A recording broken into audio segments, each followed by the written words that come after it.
They say life is like a wheel. Sometimes you're up, sometimes you're down. But for me, love life is like a casino.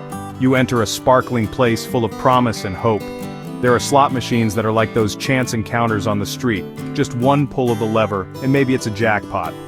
There are card games like poker, where you need to read your opponent, bluff, and bet everything, even if you're not sure about the cards you're holding. That's love. A big gamble where your stake isn't money, it's your heart. Every time you step into the casino of love, you bring your whole self. You hope that this time it's your turn to win. You'll put in effort, time, and emotions. It's like putting chips on the table. All right, I'm betting this, you whisper to yourself. Sometimes you think the game is going well. You win the first few rounds, thrills here, dates there. It's like you're always drawing an ace. You feel like you're the luckiest person in the world, as if all the stars have aligned for you. But we all know, the casino is designed for the house to win. The house always wins, as they say.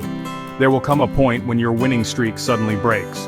One wrong decision, one wrong read of the situation, and suddenly your chips are gone. The person you thought was for you suddenly gives up. The wind changes direction. They suddenly leave you hanging, alone at the table while you watch them move on to someone else. You lose. And the pain, you can't pawn it to get back what you lost. What's even more painful is that no matter how many times you've lost, there's a part of you that wants to go back. You're like a gambler who never learns. Maybe next time I'll win, you'll say. Maybe at the next table with the next dealer, on the next bet, it'll be my turn. So here you are again, entering the sparkling doors of the casino, carrying your broken heart, but still hoping that luck will put it back together. It's a big gamble, yes, but who wouldn't want to try and win the game of love? I remember back then I had one challenge after another in this casino. It seemed like every table I sat at, I always lost. There was one time I thought it was a jackpot. Perfect hand, I told myself. She had everything on my checklist. Kind, smart, easy to talk to. I invested heavily. Time, phone load, transportation, and every kind of effort I could give, I gave. But in the end it was like I went all in on a hand that was just trash. Nothing. Busted. She left me for someone else. The painful part was, it seemed like it meant nothing to her. After that I tried again. I told myself, maybe I just need to change my strategy. No more poker, I'll go to the slot machine. The kind where you just chill, no overthinking. Just pull and pull, hoping for luck. I met someone new. Not as intense as before, but it was okay. We were happy, but it felt like something was missing. Like a slot machine that always gives 2 cherries, but the third one for the jackpot never appears. Until we both just got tired. Another loss. That's when I felt the exhaustion. That feeling of not wanting to bet again. Why bother? If every time you try, it always ends in failure. It's like fate is telling you that this game isn't for you. It's tiring to start over. From introductions to telling your life story to showing your weaknesses.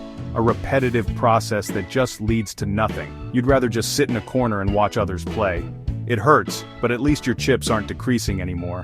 When you're always busted, you learn to become numb, or maybe not numb. It's more accurate to say you become careful. So careful that sometimes you forget to gamble. The excitement is gone. Fear takes over. What if I get hurt again? What if I hope for nothing again? It's hard to get trust back, not just in other people, but also in your own ability to choose the right person. Your heart, which was once always ready to bet, is now closed, for maintenance. I hear talk about the 3-month rule. They say it takes 3 months to move on, like a probationary period. In the first month, you'll cry. In the second month, you'll be angry. In the third month, you'll just accept it. But wait, what if it's not that easy? What if the pain is like credit card debt with interest? The longer it lasts, the bigger it gets. The 3-month rule is a nice concept, but in real life there's no exact timeline for a wounded heart to heal. And that's where the most painful prize in the casino of love comes in, the friend zone. This is the situation where you've bet everything, you've gone all in, but the dealer tells you, sorry, we can only be friends. It's like winning a raffle, but what you got was a consolation prize, a big, thank you for joining. It hurts because they're still there. You see them, you talk to them, but you know they'll never be yours. They're the grand prize on the slot machine that you always see in the mirror, but you can't quite get. Unrequited love, or love that isn't returned, is a special kind of torture. It's like playing cards alone. Only you know the game, only you are betting, and in the end, only you lose. You see them happy with someone else, and you have to smile and pretend to be happy for them. While deep inside, you're completely broken. It's a heavy feeling. Every day you carry that weight, hoping that maybe one day they'll notice you. But often, that hope remains just hope. Because of these experiences, our ability to move on is affected. How can you move forward if the shadow of the past is always there? How can you try again if you're afraid of ending up in the friend zone again? The 3-month rule becomes 3 years, sometimes even a decade. Moving on is not a race.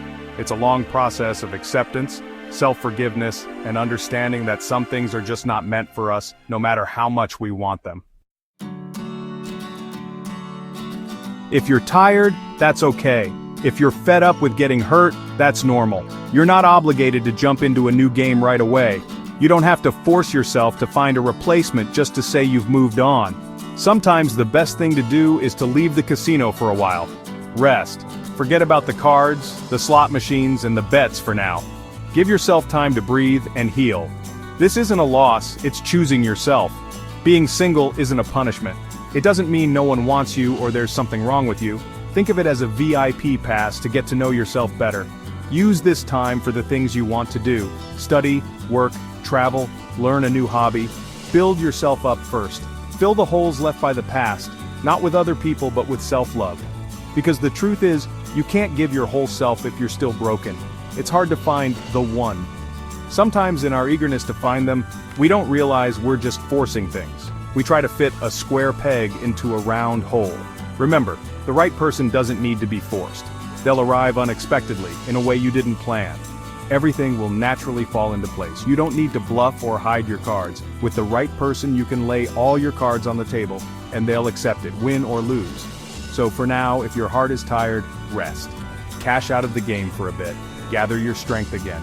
Love yourself completely first. Because in the casino of love, the biggest win isn't finding the one.